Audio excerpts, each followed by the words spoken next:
महामहिम राज्यपाल महोदयांनी 1 ते 62 मुद्दे या भाषणामध्ये मांडलेले आहेत आणि या संपूर्ण भाषणामध्ये आता वेळ तुम्ही आम्हाला कमी देताय, इतक्या वेळ आम्हाला बोलता येणार नाही, परंतु या भाषणामध्ये या महाराष्ट्रातला शेतकरी, या महाराष्ट्रातला कष्टकरी, 18 पगड जाती, 12 बलुतेदार, ओबीसी, मायनर ओबीसी, भटके विमुक्त, मराठा समाज, मराठवाडा असेल, खानदेश असेल, विदर्भ असेल, पश्चिम महाराष्ट्र, कोकण, मुंबई या सगळ्या परिसराच्या डेव्हलपमेंटच्या बाबतीमध्ये त्यांनी अनेक मुद्दे मांडलेले आहेत, सरकारची भूमिका मांडलेली आहे आणि त्यामुळे या अभिभाषणापैकी काही मुद्द्यावरतीच मी बोलणार आहे।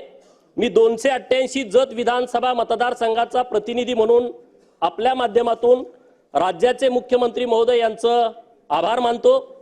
अनुक्रमानं शेवटचा मतदारसंघ असल्या कारणानं तो मतदारसंघ विकासाच्या दृष्टिकोनातून नंबर 1 ला यावा अशी विनंती आपल्या माध्यमातून माननीय देवेंद्र फडणवीस साहेबांच्याकडे मी करतोय आणि त्यांना आभार त्यांचं व्यक्त करतो।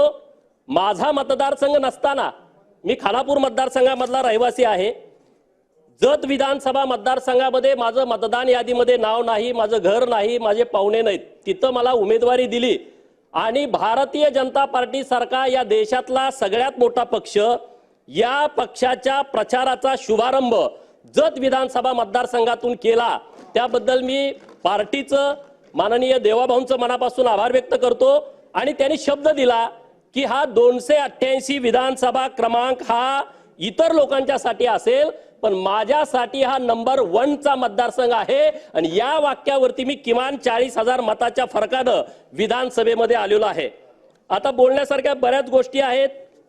जोपर्यंत सत्तेचं विकेंद्रीकरण होत नाही तोपर्यंत लोकांना न्याय मिळत नाही आणि हेच धोरण माननीय देवेंद्र फडणवीस साहेबांनी 2014 ला मुख्यमंत्री असताना राबवलं।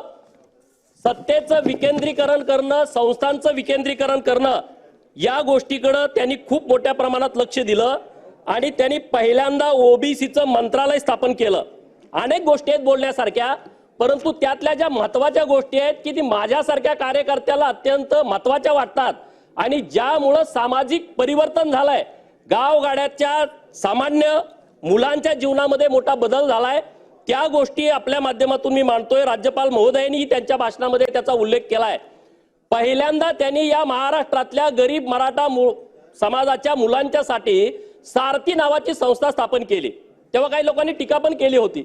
या सारथी संस्थेच्या माध्यमातून महाराष्ट्रातल्या गरीब मराठा समाजातील हजारो मुलं क्लास 1 अधिकारी झालेले आहेत।